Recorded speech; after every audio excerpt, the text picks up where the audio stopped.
Primeiros passos. Dale Carnegie, um escritor renomado norte-americano, tem uma frase que vai muito ao encontro do propósito de se investir em ações. Ele diz: arrisque-se. Toda a vida é um risco. O homem que vai mais longe geralmente é aquele que está disposto a fazer e a ousar. O barco da segurança nunca vai muito além da margem. A quantidade de pessoas que não investem na bolsa hoje por falta de informação é impressionante.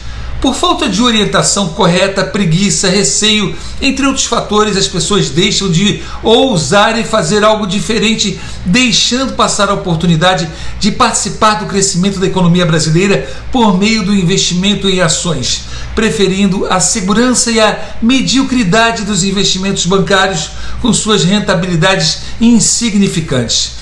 Vocês lembram da informação que vimos algumas aulas atrás, que atualmente existem cerca de 3 milhões de investidores na Bolsa? Pasmem ou não, mas isso representa apenas cerca de 2% da população brasileira que investe em ações. A título de comparação, nos Estados Unidos, mais da metade da população investe em ações, o equivalente a mais de 100 milhões de investidores. A Bolsa de Valores é um ambiente cuja natureza própria é de oscilações nos preços dos ativos das empresas, flutuando diariamente, estando suscetíveis à influência dos próprios fundamentos das empresas, como também das notícias, fatores externos como políticas nacionais e globais, desempenho da atividade econômica, etc. Esse ambiente também reflete as diferentes visões dos investidores quanto ao mercado, dando base e suporte para a flutuação dos preços.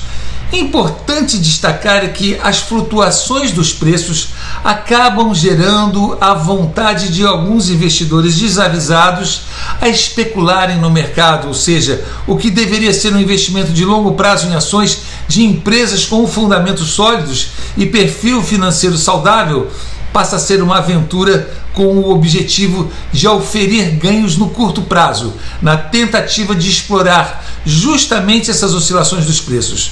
Hoje em dia existe muita gente e também corretoras e bancos se aproveitando dos leigos nesse assunto para extorquir seu dinheiro, cobrando por administração de fundos de ações, como já vimos, ou criando métodos mirabolantes de ganhos rápidos em práticas que comumente são chamadas de trade.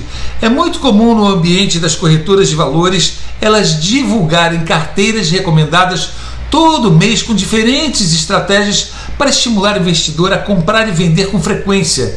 Isso porque das comissões das operações, as chamadas corretagens. Ainda com relação ao curto prazo, além desses movimentos especulativos promovidos pela prática do trade, os preços das ações sofrem impactos também de notícias relativas à empresa, ao setor ou da economia que estão inseridas, divulgadas pela mídia. Em um mundo em que hoje o número de fake news é enorme, as notícias que são veiculadas na mídia podem confundir muito o investidor, já que é difícil para o leigo saber se o tom da notícia tem coerência para alterar realmente o fundamento da empresa ou se é algo apenas passageiro que apenas afugenta o investidor despreparado. No entanto, no longo prazo, a situação é totalmente diferente. Isso porque essas oscilações nos preços, que apesar de ainda existirem, acabam sendo sobrepostas por tendências, já que os fundamentos das empresas passam a refletir nos preços das ações, além do efeito dessas notícias acabarem se dissipando com o tempo. Vamos ver um exemplo. A Vale, uma empresa do setor de mineração, entre maio de 2015 e fevereiro de 2016, viu o preço de suas ações desabar 67,6%.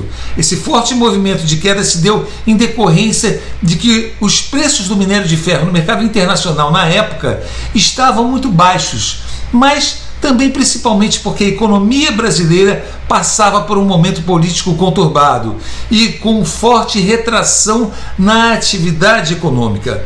Com o noticiário negativo carregado, não é de se espantar que muitos investidores não tiveram o pulso firme em se manterem fiéis em sua estratégia e pularam fora vendendo as ações no pior momento.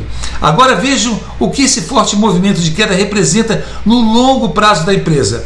Absolutamente nada. A queda de quase 70% das ações no período que citamos simplesmente é insignificante com o passar do tempo, com o preço da ação tendo se valorizado muito mais do que estava em maio de 2015 e principalmente em fevereiro de 2016. Isso porque, apesar do momento não estar muito favorável para a companhia naquela época, a empresa, diante das suas condições financeiras sólidas, conseguiu atravessar e sobreviver um momento desfavorável e ao longo do tempo foi se recuperando com a melhora da economia e dos fundamentos sendo refletidos no preço da ação. O que queremos passar nessa aula para você é que no longo prazo a tendência das companhias e dos mercados financeiros sempre crescerem, ou seja, apresentarem uma tendência positiva de alta, evidenciando o crescimento da economia e a evolução do país e também da população. Saibam que as crises, as notícias negativas e os fatores de curto prazo estarão sempre presentes para impactar o mercado de ações de qualquer maneira. E é exatamente por isso que o investidor deve se fixar a estratégia de longo prazo que iremos aprender, focada na análise fundamentalista em empresas com fundamentos e distribuição constante de dividendos. Você até pode ser a mais pessimista das pessoas, achando que o mundo vai entrar em colapso e que haverão guerras que afetarão os mercados financeiros. Mas ainda assim, as economias sairão sempre mais fortalecidas, a tecnologia sobre os problemas e a inteligência humana sempre irão superar os obstáculos. Faz parte da evolução humana e do ambiente em que vivemos. Repare agora no desempenho desse simples gráfico do Ibovespa, o principal índice da Bolsa de Valores brasileira no período de 35 anos desde 1986. Durante esse período passaram-se diversas crises econômicas mundiais, como a crise do México em 1994, a crise da Ásia em 1997, crise do subprime em 2008 e a mais recente, que foi a pandemia em 2020. Além dos efeitos das crises internacionais, a Bolsa Brasileira, durante esse período, enfrentou também diversos desafios internos na economia doméstica, como a maxi desvalorização do real em 1999, quando o Banco Central passou a adotar o regime de câmbio flutuante, e a chamada Grande Recessão Brasileira entre os anos de 2014 e 2016, caracterizada pela queda da economia brasileira por 2 anos consecutivos seguidos e a deflagração da Operação Lava Jato. Todos esses eventos estão refletidos nesse gráfico de desempenho do Ibovespa, mas, como pode ser claramente observado, tornam-se irrelevantes quando vemos o desempenho de longo prazo da Bolsa. Repare que, mesmo com todas essas crises, instabilidade política, trocas de governo, o que inclui 2 impeachments presidenciais, a Bolsa seguiu a tendência de alta no longo prazo, superando todos esses desafios.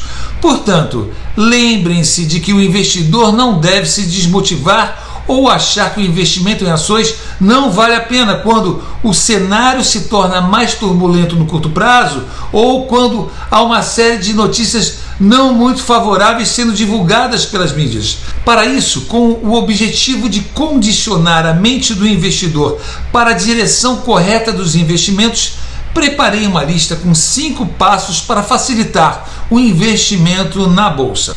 Primeiro, tenha sempre em mente ao longo da história que o crescimento do mercado de ações tende a ser positivo mesmo com oscilações e crises. Segundo, aproveite o potencial de crescimento da Bolsa de Valores brasileira e faça parte do crescimento da economia, tornando-se sócio de grandes empresas. Terceiro, invista na sua educação financeira e conheça tudo sobre o seu dinheiro e os seus investimentos. Quarto, não confie seu dinheiro a gerentes de bancos, corretores, administradores de fundos, consultores ou agentes financeiros. Eles não estão interessados em enriquecer você, mas apenas em ganhar mais comissões e corretagens. Quinto, deixe de lado a preguiça e estude. Aqui você vai aprender a investir sozinho o seu dinheiro. Esses passos são a chave para o seu sucesso financeiro.